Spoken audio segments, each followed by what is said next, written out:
लोग अपने जीवन के सत्य को देखने से बचना चाहते हैं क्योंकि डरते हैं, और डर उनका स्वाभाविक है। डरते हैं कि कहीं जीवन का सत्य देखा तो कहीं दुखी दुख हाथ में न रह जाए, इसलिए पीठ किए रहते, इसलिए आंख बचाए चले जाते, इसलिए आंख बंद कर लेते। मगर ऐसे तुम किसे धोखा दे रहे हो? यह धोखा स्वयं को ही दिया गया धोखा है।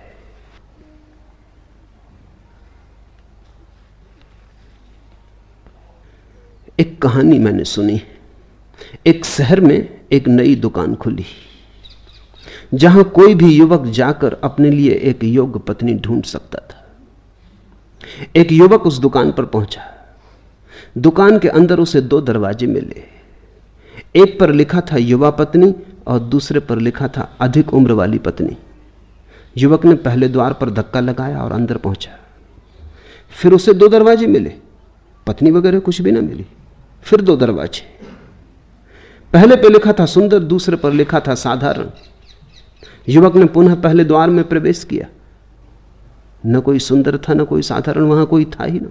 सामने फिर 2 दरवाजे मिले जिन पर लिखा था अच्छा खाना बनाने वाली और खाना न बनाने वाली। युवक ने फिर पहला दरवाजा चुना, स्वाभाविक तुम भी यही करते। उसके समक्ष फिर 2 दरवाजे आए जिन पर लिखा था अच्छा गाने वाली और गाना न गाने वाली। युवक ने पुनः पहले द्वार का सहारा लिया और अब कि उसके सामने 2 दरवाजों पर लिखा था दहेज लाने वाली और न दहेज लाने वाली। युवक ने फिर पहला दरवाजा चुना। ठीक हिसाब से चला, गणित से चला, समझदारी से चला, परंतु इस बार उसके सामने एक दर्पण लगा था और उस पर लिखा था आप बहुत अधिक गुणों के इच्छुक हैं, समय आ गया है कि आप एक बार अपना चेहरा भी देख लें। ऐसी ही जिंदगी है। चाह चाह चाह, दरवाजों की टटोल, भूल ही गए, अपना चेहरा देखना ही भूल गए। जिसने अपना चेहरा देखा उसकी चाह गिरी। जो चाह में चला वो धीरे धीरे अपने चेहरे को ही भूल गया। जिसने चाह का सहारा पकड़ लिया, एक चाह दूसरे में ले गई, हर दरवाजे 2 दरवाजों पर ले गए। कोई मिलता नहीं, जिंदगी बस खाली है। यहां कभी कोई किसी को नहीं मिला। हाँ, हर दरवाजे पर आशा लगी कि और दरवाजे, हर दरवाजे पर तख्ती मिली कि जरा और चेष्टा करो। आशा बंधाई, आशा बंधी, फिर सपना देखा, लेकिन खाली ही रहे। अब समय आ गया, आप भी दर्पण के सामने खड़े होकर देखो, अपने को पहचानो। जिसने अपने को पहचाना वो संसार से फिर कुछ भी नहीं मांगता, क्योंकि यहां कुछ मांगने जैसा है ही नहीं। जिसने अपने को पहचाना उसे वो सब मिल जाता है जो मांगा था, नहीं मांगा था। और जो मांगता ही चलता है उसे कुछ भी नहीं मिलता है। इस जिंदगी में तुम न केवल अपने को धोखा दे रहे हो, तुम्हारे जिनको तुम अपने कहते हो उनको भी धोखा दे रहे हो।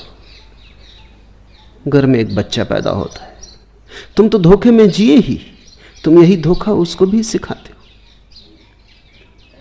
तुम तो दुख में जिए ही, तुम इसी दुख का शिक्षण उसे भी देते हो।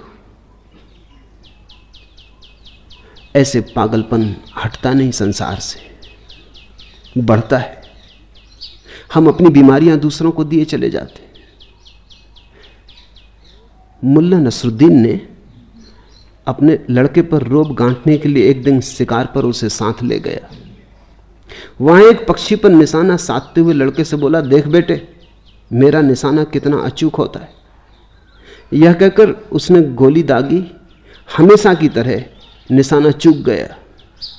यह देखकर कि लड़का बहुत ध्यान से उड़ते पक्षी की ओर देख रहा है, मुल्ला नसरुद्दीन ने कहा, देख बेटे देख, आश्चर्य देख, मरकर भी पक्षी उड़ान भर रहा है।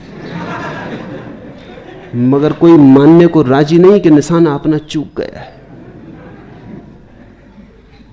बाप का निशाना चूक गया, लेकिन बेटे से कहा, देख बेटे देख, निशाना तो लग गया, चमत्कार देख, फिर कभी मौका मिले ना मिले, पक्षी मर के भी उड़ रहा है। अगर तुम्हारा निशाना चूक गया हो तो किसी को भूल के भी ये आभास मत देना कि लग गया। अपनी हार को स्वीकार कर लेना, इससे तुम्हें भी लाभ होगा, औरों को भी लाभ होगा। अपनी पराजय को मान लेना, क्योंकि तुम्हारी पराजय ही तुम्हारी विजय यात्रा का पहला कदम बनेगी। धोखा मत दिए चले जाना, यह अकड़ व्यर्थ है, इस अकड़ का कोई सार नहीं है।